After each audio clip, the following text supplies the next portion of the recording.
Hey,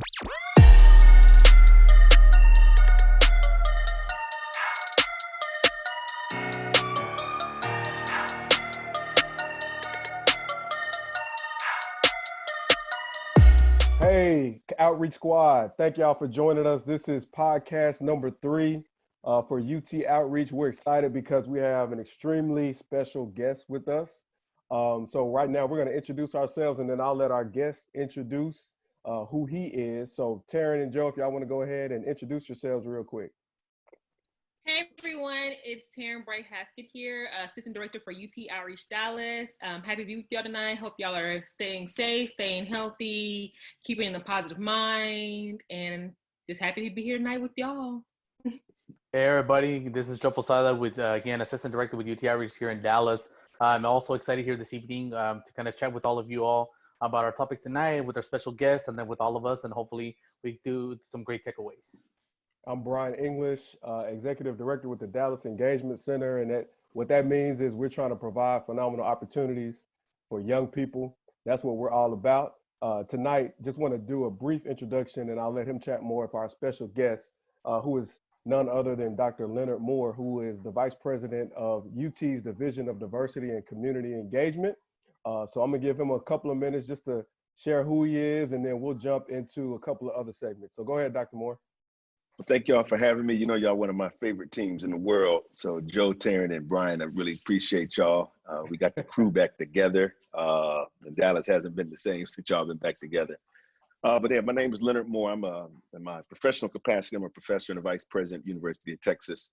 I've been a professor at UT for 13 years. And before that, I spent 9 years at LSU in Baton Rouge, Louisiana. Married, I got 3 teenagers, a senior, a sophomore, and an 8th grader. And I'm originally from Cleveland, Ohio, the best place in the country. Don't hate on Cleveland, but all right. But I'll say this to my Dallas folks: if I had to, told my wife, if I had to leave Austin, the next place I would live would be Dallas, without a doubt. Already, it's the best. Me and Brian disagree on where I should stay. You say, man, you can't be over in Highland Park or way up Frisco or something like that. He like, man, you got to go to South Dallas. You got to come to the South. You got to come. I digress. Taryn moved on up on us. So big time. You know, but she's from the South in the heart. It's okay. That's right. But thank y'all for having me, man. And and I really miss being in all those high schools up there. I got some great memories. And going to visit those high schools, man, it gives me a lot of street cred around the state of Texas. And I could just, rattle off those high schools. But appreciate what y'all doing. That's true. All right. So before we jump into the meat, I like to call this segment, This Says a Lot About You. So in the past, we've done, what are you listening to? What type of music is in your playlist right now? We've looked at what are you watching? What's on your Netflix or your Hulu right now? So tonight we want to talk about what are you pigging out on right now? We're all in the house. We get to the grocery store when we can, but sometimes when you're at the house and those snacks are calling your name, you're not moving around. You can just go to the pantry at any moment. So Dr. Moore, what are you currently pigging out on? 2 things. Number one, these peanuts here. Okay, that's not bad. I mean, I like to break them out of the shell, and my wife said I leave a mess wherever I go. So this, and also Frosted Flakes, without a doubt. Okay. My favorite cereal. I used to be a big Captain Crunch fan, but 3 years ago I switched over to Frosted Flakes, and I'm good with that. Wow. Okay. All right. What you got, Joe? Well, I've been doing a lot of frozen foods. So just I go to Sam's, and man, that's where I was waiting for something going on, apocalypse or something, because my freezer was full. So I have been doing nothing but some Hot Pockets right now, because they're quick and easy. And then with a newborn, it's really quick, 2 minutes, and then running around with attending to him and what have you. Taryn? Right now it is going to be ice cream. I eat it late at night when the kids are asleep. So it's going to be the cookie 2-step Bluebell. Those ice cream is really, I will give up all food just for having like a small pint of ice cream, especially the cookies 2-step. It is delicious. It's my favorite. I don't think I ever have ice cream again in my life. I had a bad experience about a year ago, and my body does not react well to ice cream, so that's one thing I don't have to worry about. But right now, I have to worry about pizza. So Friday is like our movie night So we're doing pizza and movies. And so we get enough to where it can really last until next Monday. And I'm just, every night I'm just munching on pizza. So, and the hard part is, I have like this shirt on, but I have basketball shorts on. So I'm scared to put my real pants on because I don't know if they'll fit anymore. I got to be careful when we come out of here. Yeah, but right. Thanks for sharing that. Like, we just want to be authentic and let people know Absolutely. just a little bit about. I was telling Dr. Moore before we got on that you may see a naked baby running around, but that's just that's life right now. Right. But, right. So tonight we're talking about creating a support system. So I'm gonna give the floor to Dr. Moore for a few minutes. He's in the division. He's created just this phenomenal network, this phenomenal platform for students to thrive in. And so we just want to talk about, Dr. Moore, your thoughts on what a support structure looks like in general, and then what that means for DDC and everything that you have going on. Oh man, that is a big question. You can jump in anywhere you want. Well, let me say this. The biggest thing I'd like the students to know is that in America, we all have pride issues. We all have pride, and nobody likes to ask for help. And we have made asking for help synonymous with like being weak or you shouldn't be here. I mean, for instance, I don't know if you all ever been to New York City or Chicago or been out of town and you trying to find, how to pay to get on the subway or the train or something like that. We will literally stand in front of that machine trying to figure out on our own, as opposed to asking one of the attendants, hey, I'm not from here, can you help me? You know what I mean? And so that's just a pride issue a lot of Americans have. We have been taught that we got to have the right answer all the time. So number one, I tell students, you got to ask for help. The University of Texas is a big place. All colleges are humongous. And when I'm talking about asking for help, there are going to be some, not only will you not know the answers to some things, you won't even know what the questions are. But it's challenging because many of the students we work with are toward the top of their class. They were the ones everybody went to for advice and support in high school, maybe middle school and high school. But now you're asking them, okay, you're making that transition to college now. The first thing you need to do is go ask for help. And this is in 3 areas. Number one, getting to know your professors. I think that is very critical. Here's what I tell students all the time. All grading is subjective. All of it is. Even if all the tests are multiple choice. If I know Taryn Bright has been to class every single day and she's been engaged, she could get D's on all the tests. But when I'm looking at her name, I'm inclined to give her the benefit of the doubt if she has a borderline grade, because, hey, I know Taryn, she was in class all the time. She was deeply engaged, and plus she came to my office hours. Right. So if she has like a 68.5, I'm gonna probably bump her up and give her a 70 just for class participation and effort. Number 2 is finding somebody on campus, a staff member who can also help you. And this is where I really think students need to really plug into this. Most universities are hard to navigate, and knowing somebody can save you a whole bunch of time. It can save you a lot of headache, and it can save you a lot of heartache. Now, we all know that every school has a formal process, but every school also has a very informal process at all. So we got to get to know professors. Number 2, get to know a staff member. And number 3, here's the big one. You got to network with your classmates. You got to network with your classmates. If you're in class, in an econ class, a chemistry class, a history class, all of you all are being tested on the same material. So just turn to somebody and say, hey, can I get your number or something like that, just in case, we can share notes or study together. But those 3 things, faculty support, staff support, and peer support, go a long way. I heard you use this term before, that within DDCE, you've created a pastoral HBCU-like environment. So for those that don't know either of those cultures, what does that mean? Let me back it up. Whenever I go to the Valley, all right, they make me feel like Barack Obama, all right? I mean, the folk down there, they are cool, they are down home.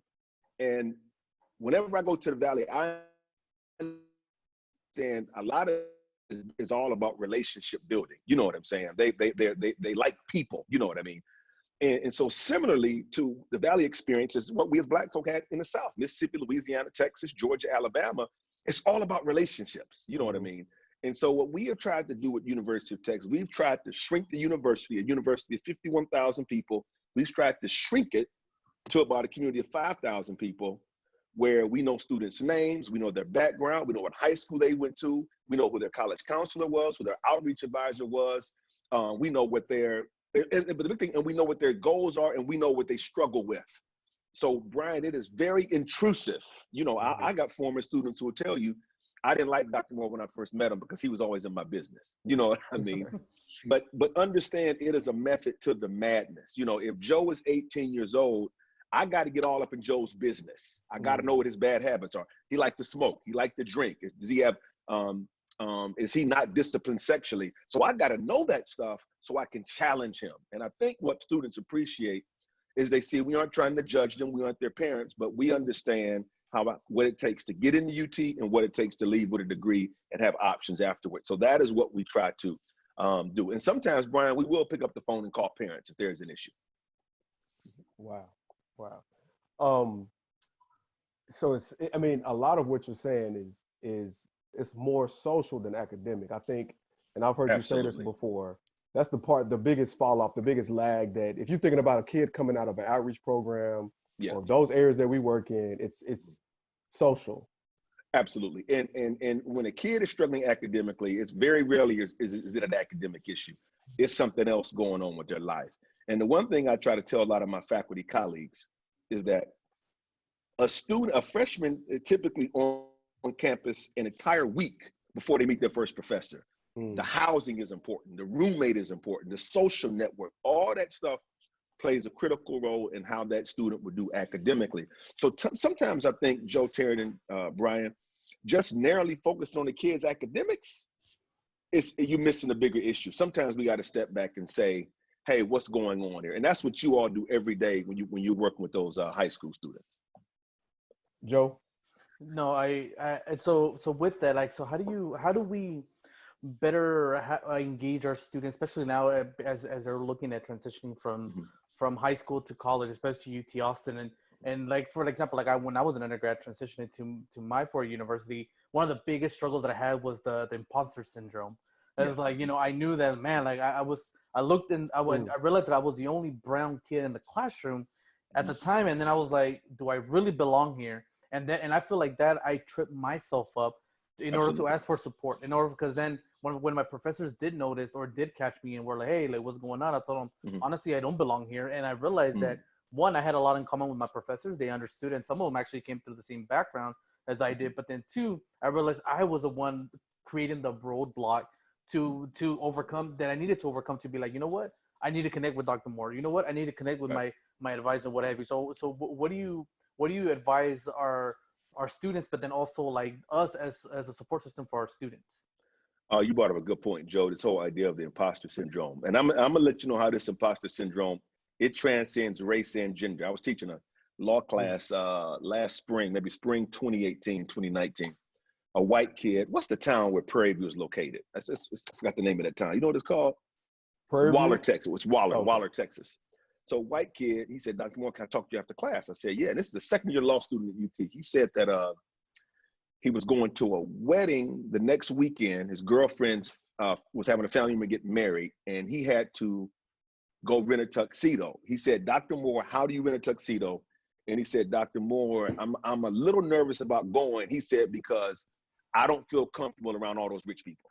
All right. So but looking at him, white kid, about 6'3", you think, oh man, this kid has it made. So imposter syndrome, a lot of people have it. Women have it in the sciences. But here's the thing, Joe.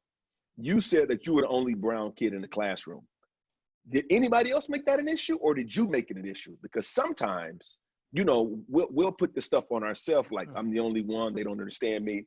And in my 23 years as a professor, race, don't get me wrong, some Latino students have other issues in common with Latino students, but the biggest connection I found is by class.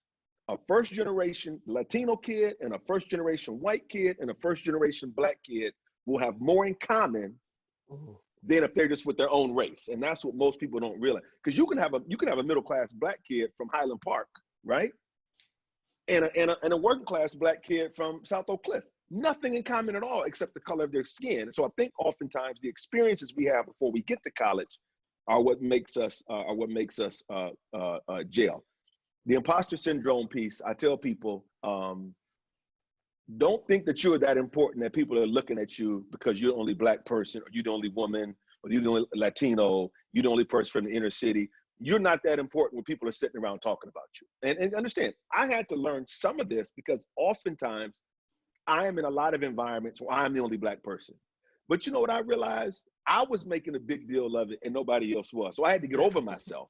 And like, no, I do belong here. You know what I'm saying? These people are kind of just like me. We just look a little different.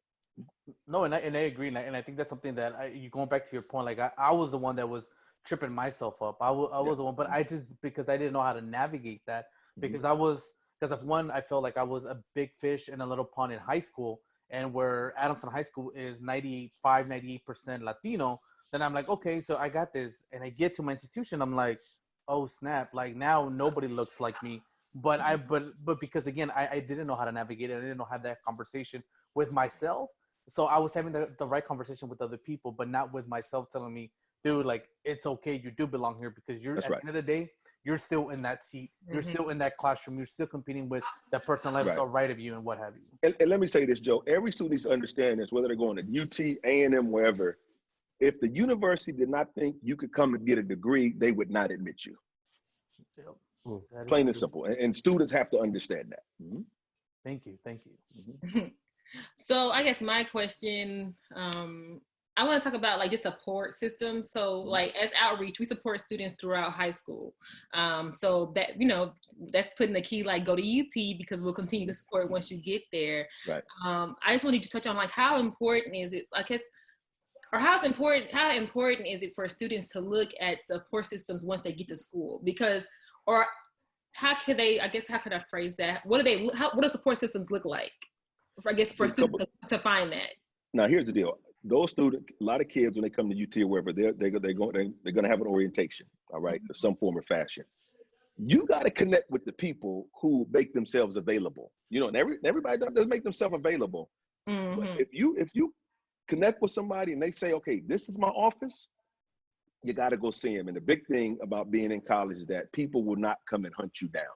You have to make yourself available. I had a student this past semester back in the fall. He said, Dr. Moore, it's hard to catch up with you. I said, no, I teach on Tuesday and Thursday and Monday and Wednesday. If it was that important for you to come meet with me, you would sit outside my classroom, or you would go sit outside my office from 8 in the morning to 5 p.m. and be like, well, I'm gonna see Dr. Moore at some point, because that's what I did when I was in grad school at Ohio State. But students have to put forth the effort. But again, there are staff and faculty who want to connect with you, but you gotta be proactive. And I'll give a couple cases. I have a student. This is a white kid from Texarkana, red hair, about 6'5". All right, he was in my Race and the Age of Trump class. You would have thought this on paper, me and this guy had nothing in common. Do you know by like mid-September, every day after class, Monday and Wednesday, he would wait for me? I'd be like, hey man, Joe, we just talked on Monday. He said, oh man, I'm like, I'm busy. He's like, well, I'll walk you to your office. But he was persistent. Does that make sense? Mm-hmm. Yeah. He was persistent. He was always in my face, like basically, Doc, no, I need your support. And sometimes that's how we got to be. While we're on that subject, tell us about that class, and I think it has a new name. So as we tell our students, they can know a little bit more about what's the next step for them. So let me plug two of the best classes I think in all of higher education. All right, one is my Race in the Age of Trump class. We tweaked the title a bit. It's called Cultural Intelligence in the Age of Trump. And basically, our job, we believe that class will prepare you to go to any environment across the world and deal with people of a different ethnicity than you. We call it intelligence. You know, it's not a bunch of Democratic propaganda as one parent tried to label the class. We're not trying to make anybody a liberal. We just believe if you're going to be successful, particularly after this pandemic, you need to be able to operate anywhere across the globe. And so if I get a job offer in Dubai, I can't go to Dubai having stereotypes against people from the Middle East or stereotypes against Muslims. If my best offer is in McAllen, Texas, right, 99% Latino, I can't go down there with this attitude that, well, these people are illegal and they need to learn the language. No, so that class, it really prepares students to be culturally um, uh, uh, adaptable anywhere they go. And the other class is called History of the Black Power Movement.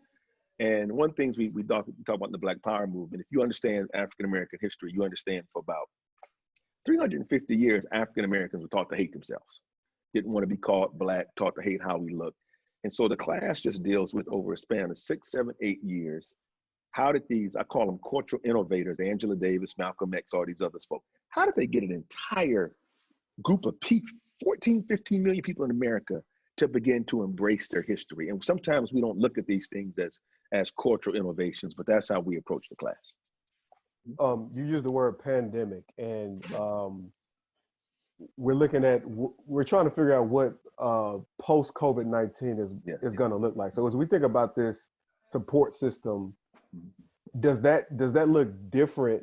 And I've been talking a lot about how even the landscape of higher ed may change. Right. What does higher ed look like post COVID-19, and then what does the support system in terms of face-to-face, social, virtual, what does that look like now? Let me start with the first question. The one blessing in all of this for the class of 2020, they are starting their college career so they can prepare for it. So they can, they're at the cutting edge of it, right? So now, like I told my daughter, she's, going to Incarnate Word in San Antonio, and she was flirting around with physical therapy or going to optometry school. I said, if I were you, I'm going to be in the health professions, and I would probably pursue med school. That's what I told her. So I think now these kids can prepare for the world. We knew it was coming eventually. We didn't know it was going to come this quick and be this drastic. But I think more importantly than ever, man, students going to have to be, like, you say, you have to learn how to adapt. You're going to have to learn how to be nimble. You're going to have to operate ambiguity. And in many ways, you're going to have to be very, very entrepreneurial. That doesn't mean you start a business.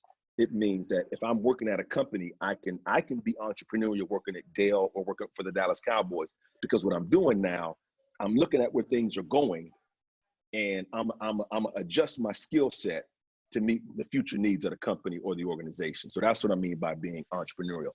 In terms of support, I don't know. I mean, the fall 2020 is up in the air, right? But I know our students will be resilient. And here's what I tell kids from outreach high schools. They don't realize how blessed they are, because they've had to hustle to a certain extent already. So this is just another aspect of the hustle, where students from more privileged backgrounds, more wealthier schools, where often everything is given to you, never had to fight for anything. I think the time is right now for students from outreach schools to come and kill it. They got the street smarts, they got the book smarts, and now you just put the two together and you just take your hustle to a whole nother level. Right. Taryn, so as we think about the outreach squad, the students that we serve, or the folks who serve our students, how do you take what Dr. Moore said and give students some next steps, some things to consider, some action items to take with them? So you want me to speak for the underclassmen? Sure, yeah. Okay, so next steps. So, like, I guess creating a support. Well, first of all, they need to join. If you have not already joined the outreach squad or did your outreach application, it is a perfect time to do it right now. That's one, because we're out here placing that content to you all 3 and 4 times a week because we care so much. But that was just a plug for us. Second, is just, we gotta be out here grinding, like Dr. Moore said. We gotta be.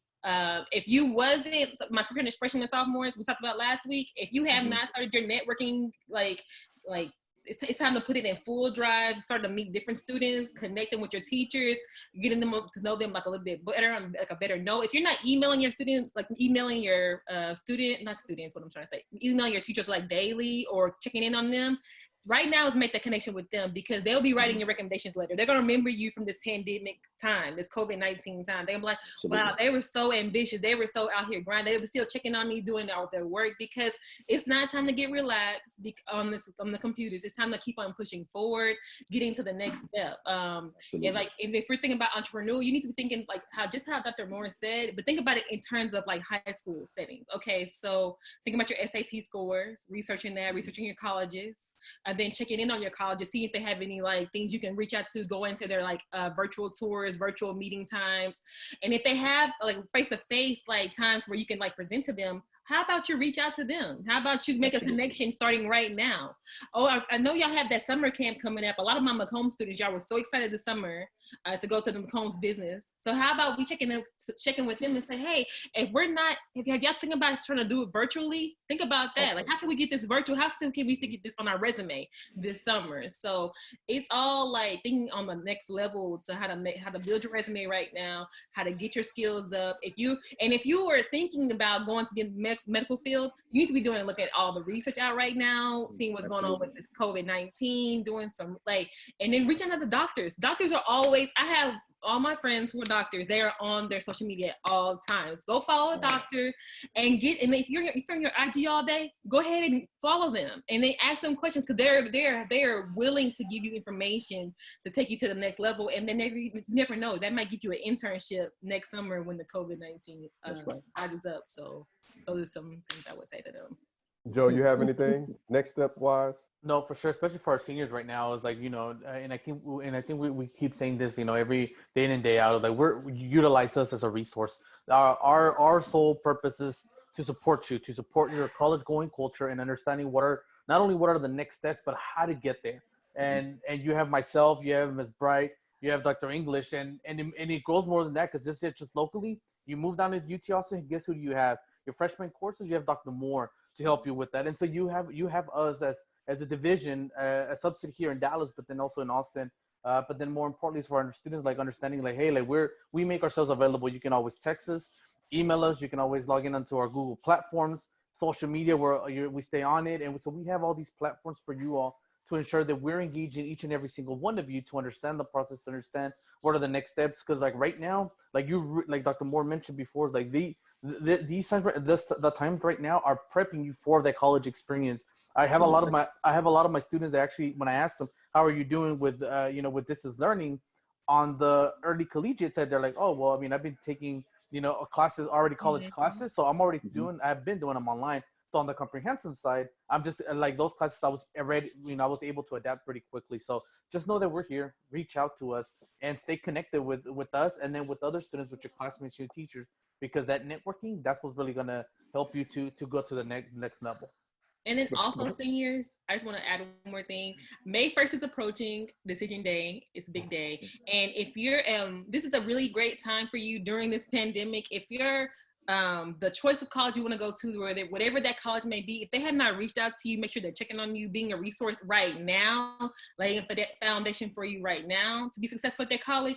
Maybe you should take a step back and if that's your dream school, challenge them and say, hey, well, during this pandemic, what else can y'all do for me to have me connected to y'all? Because let's say if this pandemic happens again, how are they supporting you? Or you can ask them, how are you supporting your students right now during the pandemic? So make sure you're asking those challenging questions and challenging those universities, because they're here for you. They are a resource, and you start building that support foundation right now. That is awesome. I want to chime in just real quick. I say sometimes, or a lot of the times, the way that we behave, or our attitude, or the way we go about living our lives kind of can help dictate what our support structure looks like. I'll use Joe as an example.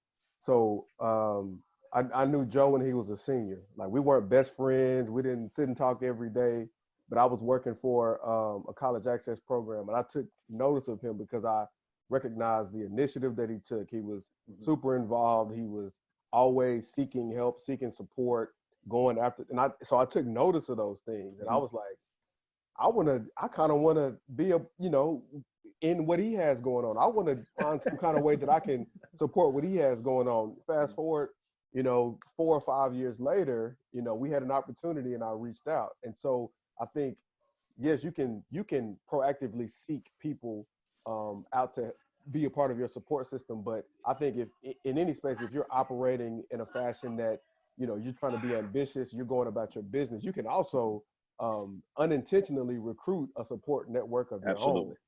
So the way that we behave, the way that we, the way that we move in general can say a lot about what we have. So Dr. Moore, before we let you go, just wanted to give you the floor to say anything else, maybe something that we didn't cover that's on your heart that you want to share. I'll say this one thing I remind college students is that this is the last time in your life where people are paid to help you. And they have to understand that, you know. So a part of the tuition and the room and board, a part of that fee is a bunch of people on campus who are paid to support you and help you get where you're trying to go. And we can't lose sight of that. Well, we appreciate you, Dr. Moore, for taking this time out to chat with us. We really do appreciate it. Yep. I think our viewers and our listeners will be extremely blessed.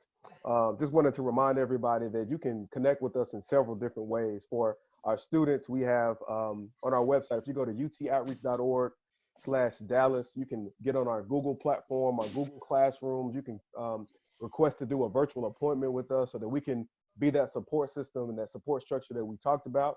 We post videos, we post information on Instagram, Facebook, and Twitter. And so Twitter and Facebook, we're at UT Outreach DFW, and Instagram, we're at UT Outreach Dallas. So there's several ways that you can connect with us. So we want to say thank you again to Dr. Moore. Thank you to the Outreach Squad for checking us out. If you like what you hear, please let folks know, share it. We want to help as many people as we possibly can. So thank y'all. Take care. Awesome. Welcome. Take care. We'll see y'all. Bye.